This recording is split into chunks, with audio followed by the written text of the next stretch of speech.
So you must have heard this phrase, follow your passion. But what do you do when you have a number of them?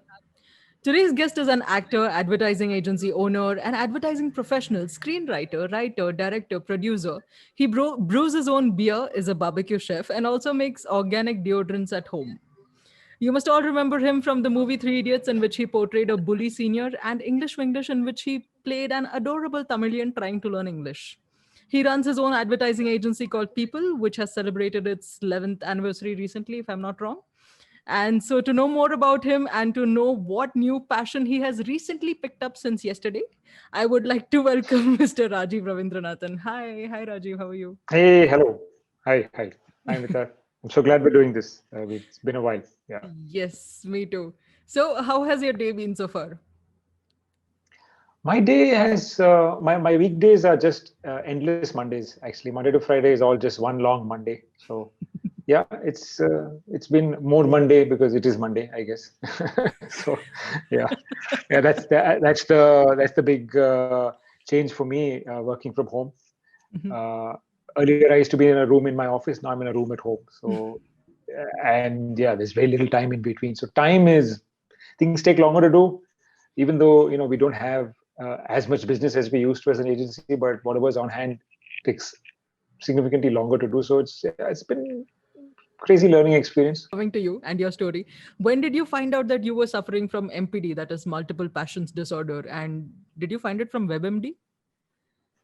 No, actually, I think I saw it on my girlfriend's face, who is now my wife, and then my wife's face. I keep seeing it on her face when I tell her, I finished work. Now I'm on. I've got a rehearsal. Oh shit! I'm going to be doing this movie. Hey, you know what? I want to try podcasting today. So she just has this look on me. Okay. Hmm.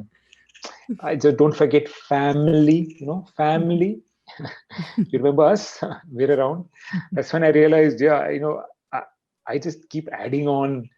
Uh, what is the word, targets and goals and experiences that I have to somehow go through. I just keep adding it on.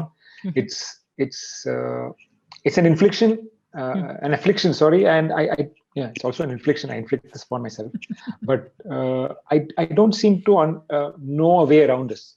I've come to peace with the fact that I like being creatively stimulated in many ways. Mhm. uh, age age has not really slowed me down, except yeah, I got a lot more things to do with my time, so maybe cannot do as much as I'd like to. But my mind's never sleeping. Mhm. That can be a problem. That can affect the physical body at times. I mean, it just need a germ of an idea to get into my head at night, and that's it. I'm finished. I just keep me up, and I have a very fixed schedule in that sense. Okay. There's a timing for everything. Mhm. Like uh, some amount of time in the morning where I think and do some work. Then there's a fitness regime. Then office starts. Then it's so since that's fixed, and it's Mhm. pretty much around the kids also. I have two girls. They have school time, and I have two dogs. So there are things peppering my schedule which there's no negotiating on. So I Mhm. have to follow a schedule. So yeah, Even I have the same problem actually. That is why I wanted your advice. So even I tend to go and advice. follow Huh? new things. It doesn't go away. No, So I thought you have you the got to have solution. some filters, right? You have fear, or that you might get it wrong, or you still have the fear of looking Yes. like a fool, Yes. or you have to have the fear of somebody laughing at you. I have Mhm. none of those fears because I don't care. I don't mind making a buffoon of myself, and I don't care if I get it horribly wrong, as long as I don't do it twice. Ah. I get really, really irritated when I make the same mistake twice. Yeah, it's another one of the things that keeps me up at night. Okay. So, since you have a diverse skill set, so what are the things that you explored, and what was the thought process before you decided that running an advertising agency and acting are the two things that you want to focus your energy on? So, to a certain extent, I realize my creative jollies come from I'm going to broadly call it entertaining. Okay. So theater gave me that early outlet. Hmm. Obviously, it's the easiest thing to. I got involved in as a child, also growing up. I was always on stage dancing, part of Hmm. some skit or something. So that idea of being in front of an audience and being able to elicit reactions from hundreds of people, Mhm. at once, and then maybe get an applause, or maybe even just 10 of them coming up to you and saying, "Hey, that was nice. You're so cool." Blah, blah. I got hooked to that drug pretty early on. Okay. So it's always been my orientation to entertainment has always been from an audience point of view, Mhm. and I found those similarities in advertising as well. So advertising to me is really about helping someone make a choice. So it's Mhm. always again from the point of view of the consumer. Audience. Yeah. So yeah, it's from the audience's point of view. So I'm never enthused by, hey, our product is faster, cheaper, stronger, lighter. None of these words enthuse me. So it's always about, I always try to answer the question of, why should anyone give a shit about this product? Mhm. If you're asking me to bring it home, it has to play some role in my life, improve something, Mhm. transform something, change something. There has to do something. It cannot be status quo. Right. So that's how I approach most of what I do. Even when I look for the parts that I've been. There's a contentious thing about whether I'm lucky to have gotten these roles. I have a theory on that, but I've gotten these very interesting people to play on in films, Mhm. uh, and and it's always been from the point of view of, I've got to make this person memorable. Yeah. It, I've also been very, very blessed to have excellent writing at my disposal. Mhm. All the characters I've done, even down to the bully in Three Idiots, it was amazing. The character was crafted with Raju Hirani, with actually with everybody, because we Mhm. had it was a 6-day shoot, I think, and of forget actually, but one entire day, Mhm. everyone on set, we just improvised the scene. Oh. It was, Raju had a start and the end, but Mhm. not really what was going to happen in between. Mhm. But then we improvised the scene, and so much beauty came into that fellow, that boorish idiot. Yeah. Uh, and yeah, I mean, I just wanted to, I'd be very unhappy.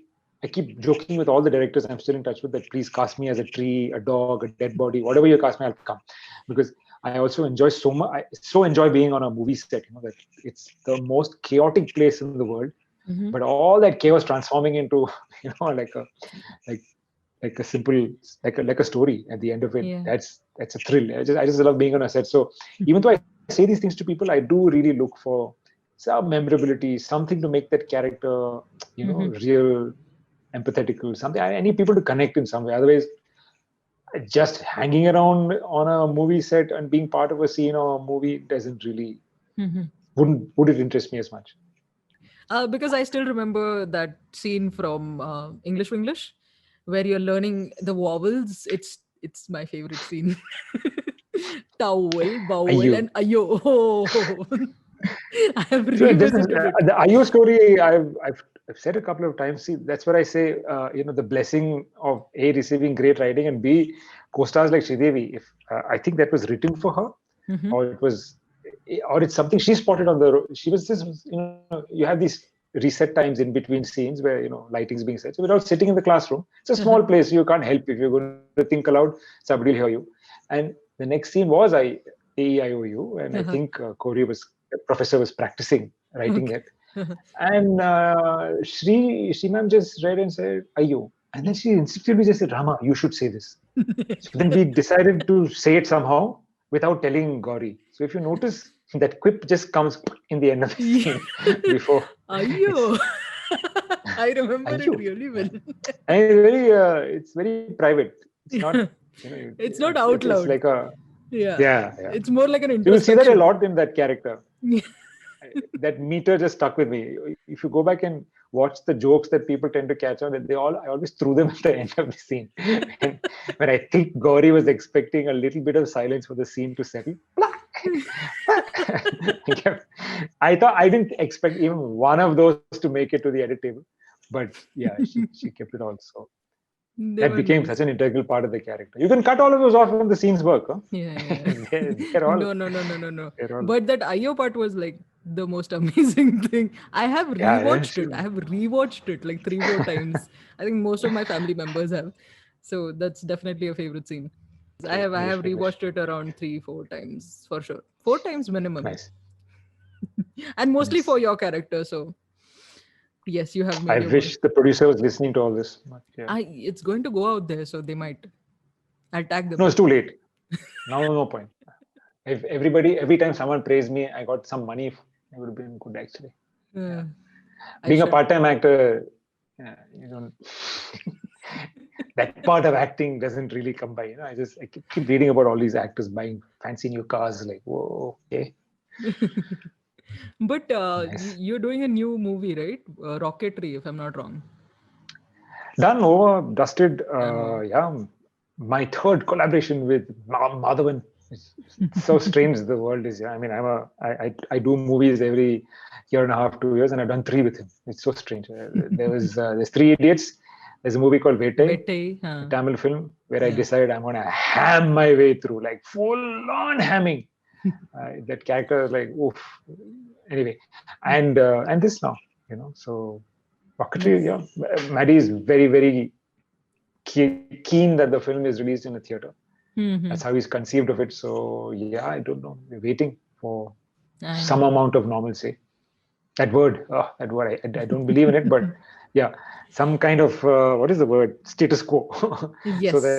there's Yes. a window long enough to put the movie out there. So Rocketry, yeah, big film, very very tough film for me, Hmm. but yeah. So your firm People has completed 11 years, and how has the journey Yep. been so far? Oh, there's no short answer to that. This answer can take 11 years because when you do something foolish like start your own advertising agency, it's just a story a day, honestly. It's been quite an adventure in that sense that, you kind of understand what a black hole is, which sucks in all your time, money, and resources, and then you Okay. never see any of it again. So that's been a great learning. I didn't expect to learn physics when I started my own agency.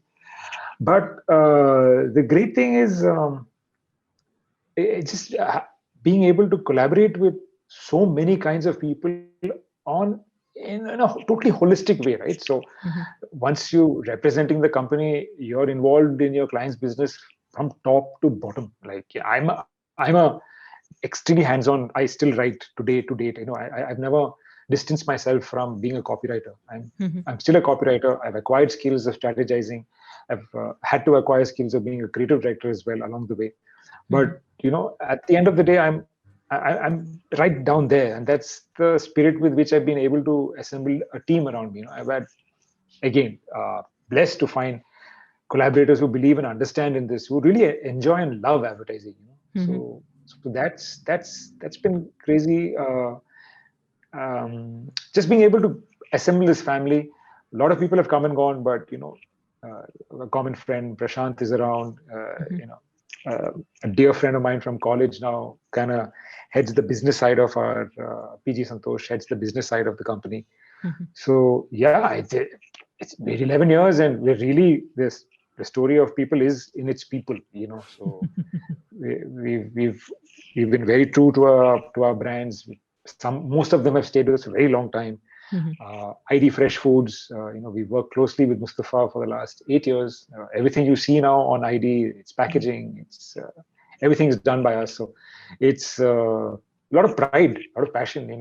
We go to the table behaving like we own the brand. So yeah, that's the journey has been interesting. I Hmm. won't deny it's been really really tough to be an owner, to Hmm. be responsible for people. Up till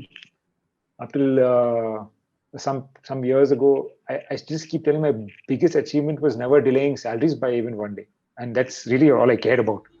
Just making sure people got their pay on Yeah. time. Hmm. For that to happen, that sort of determined the kind of business interactions we would have. How important it was to put up our side of the bargain, to always earn brownie points, to always keep the chips loaded in our favor. So this can happen at the end of the day, that we get paid on time. Big organizations always have a pecking order of who they pay first, and they tend to do that to people who've been good partners. So we've tried to be good partners to our clients. So yeah, just keeping that small objective of I want to pay our people on time has determined a lot of things. You know what? Yeah. I don't work. You can't have no creative shenanigans, no airs, none Hmm. of that. No one's allowed to in our company, and it's not even allowed to. It's not the kind of atmosphere where people build an ego, because it's broken down on day one itself, because it's all for one and one for all. That's really how we work. So let's see. This is still a journey. We're nowhere Yeah. near the end.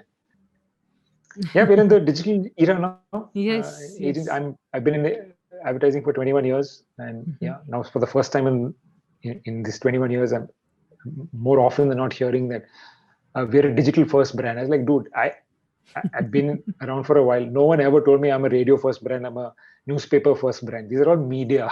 You can't determine your brand.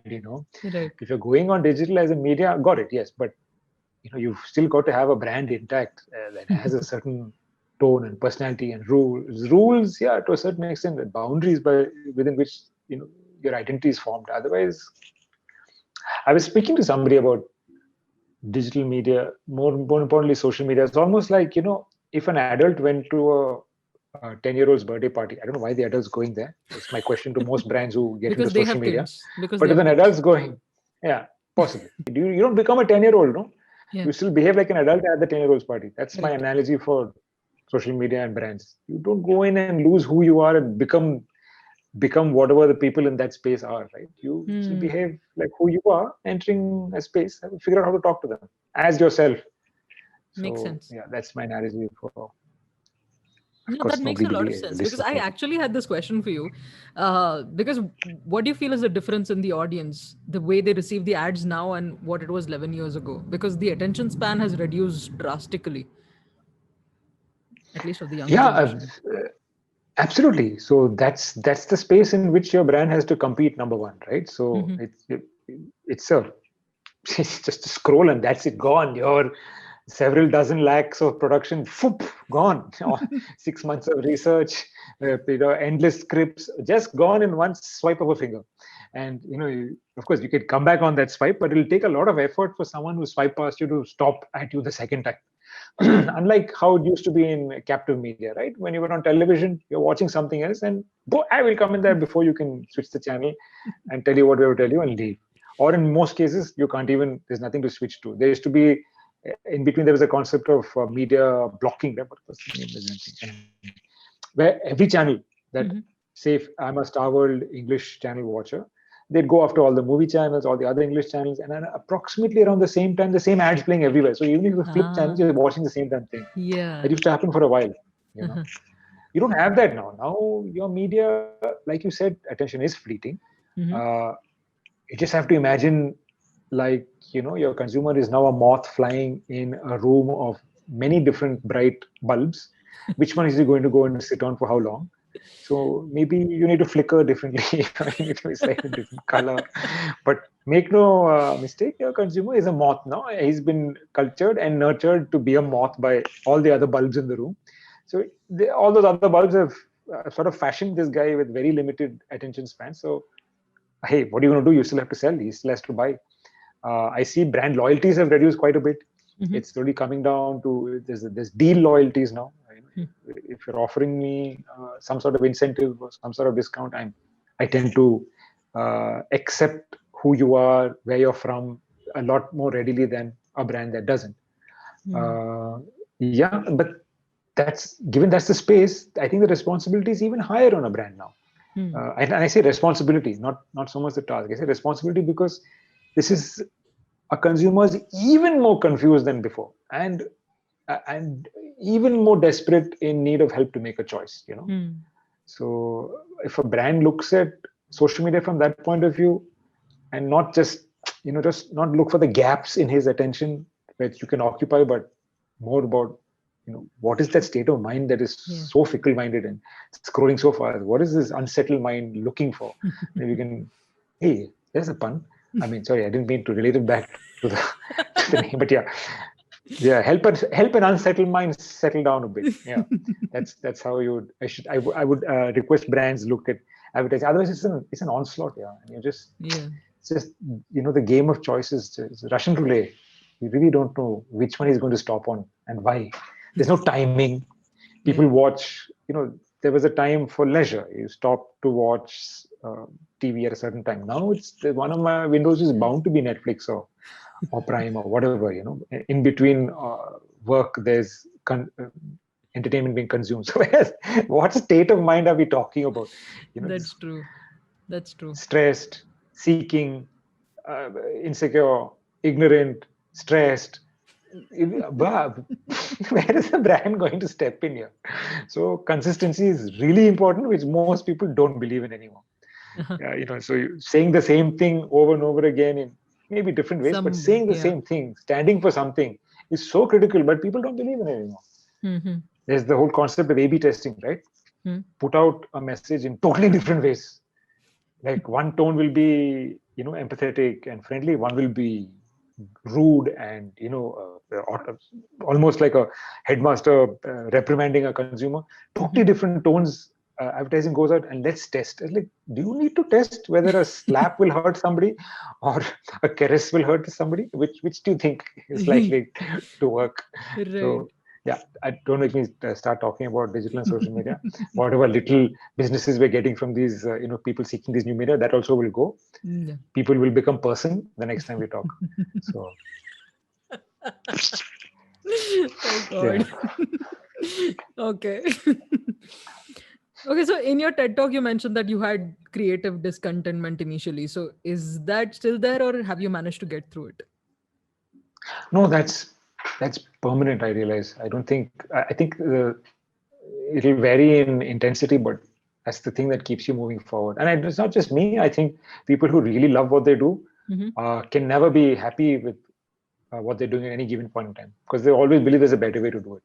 Now, you may never reach those standards you set for yourself, Mm-hmm. but that feeling of discontentment pushes you forward. So I just don't think I don't foresee a time where I'll be settled in that sense. Would happen.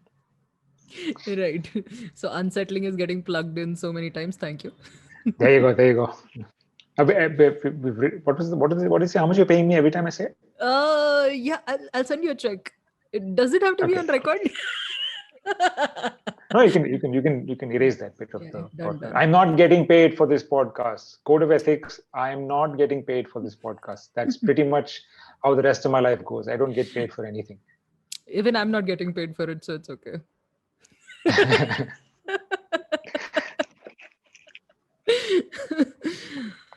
Okay, so well, you like acting, as you said, mentioned before.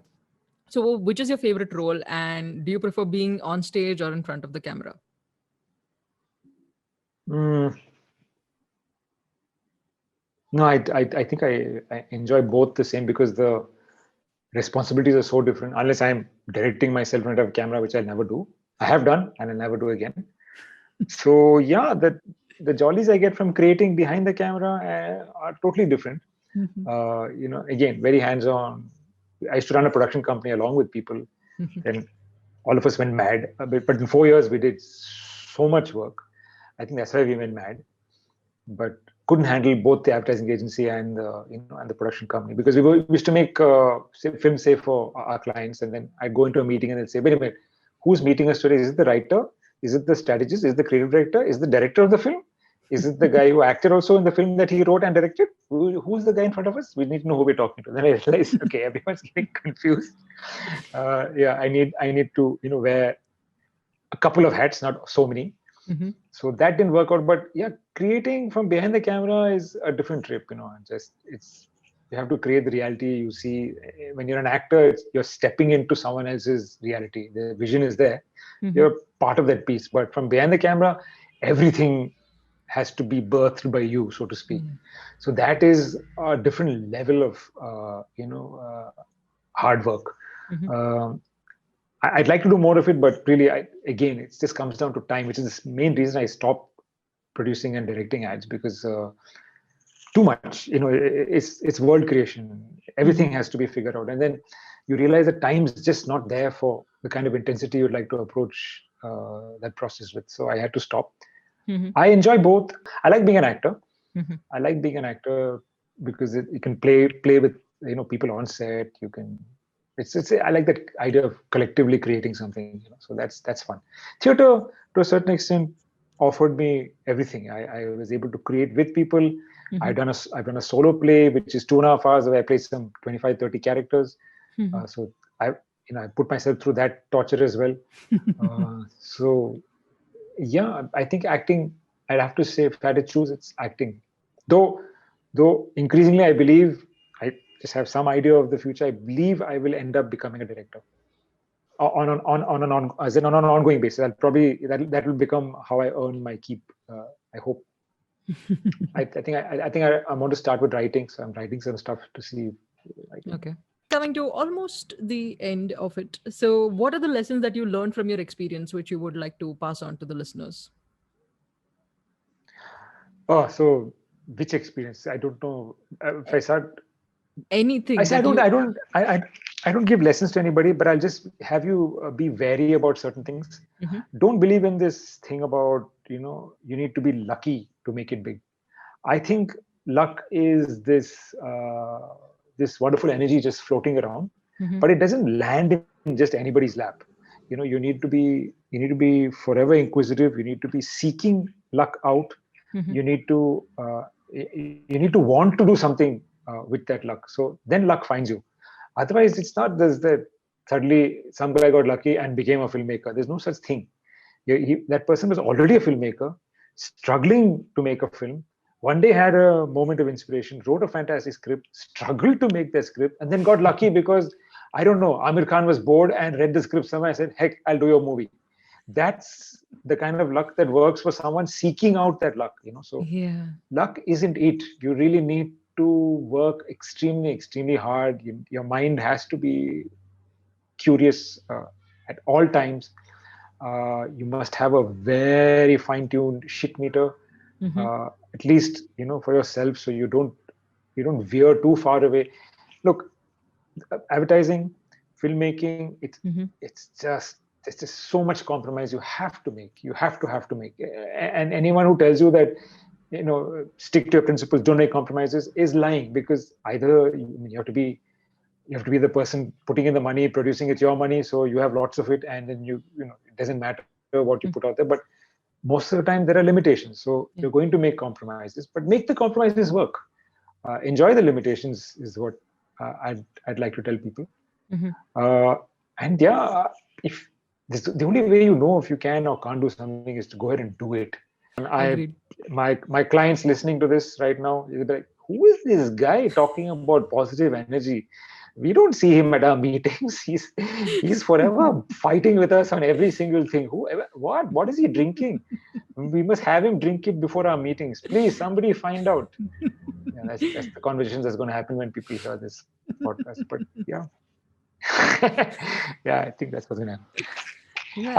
I'll also let you know, since the podcast like a scoop and all that. Mhm. I've just signed a movie and I've signed a Netflix show. So Oh. I'm going to Bombay next month to film. I don't know. I can't tell you anything more than it's Balki's new film, Oh. and the Netflix show is crazy, damn interesting.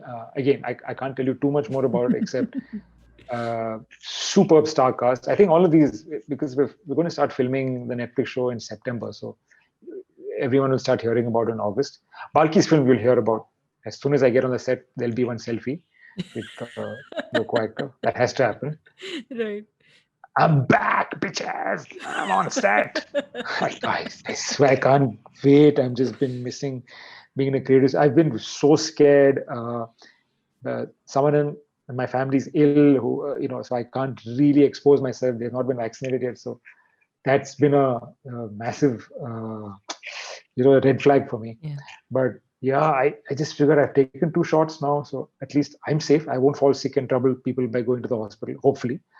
And there's as many precautions as can be taken are being taken on the sets I'm going to. So Yeah. I have to. That's what I mean. I cannot wait for the pandemic to pass. This is how people are going to be. They're going to be in an environment where everyone's been vaccinated, everyone's going to be tested regularly, everyone's Yeah. going to be expected to stay in a sort of a bubble, and that's how work's going to be created. So Mhm. not waiting for anything. This is the new work environment. I'm so glad I'm going to be get plugged in so fast. So I'm really happy I'm doing these 2 acting gigs. Yes. Even I'm excited. Well, of course, it's a scoop, so I do not know about it. I'm really excited for you. There you go. So finally, some sort of normalcy for you. And well, about the positivity, it's just because of me, I was there around. So if you want more positivity, call me to your meetings. There you go. So, well, coming to the final I, question, I'm coming to the last question of the podcast. yeah. So people around you, I don't know if it has happened to you. People around you will ask you to settle down. Beta, when are you getting settled? Is this very common Yes. question everybody asks you. So I decided to ask everyone else what their definition of settled was. So Rajiv, what does being settled mean to you? Uh, I don't know. I really don't know. But as I said earlier in the call, I do crave a state of mind where I'm not. Uh, what's the word? I'm not. I don't have too much discontentment in my head. That would be somewhat settled for me. Where I have one, two, maybe three pursuits that I'm able to give time to, and not be lured by something else. I think that's when I'd be settled in the mind. And of course, I also at this point in life, you want to log into your banking app and feel happy that you, you everything you've done till now has culminated in something that lets you settle down. Oh shit, I said it. Settle down peacefully. Uh, yeah, my definition of peace is really that is being as less discontented as possible. I can't think of can't think. Shit, I haven't been stumped by a question like this because I cannot connect to it. I don't know what it means to settle down at all. No, I I'm mean, not asking you to settle like down. I'm just saying, what does being settled mean to you? So if it means to do five I things never at once, experienced it. yeah. I remember. I now that you mentioned it, so Yeah. many people have said it to me. Have asked it to me.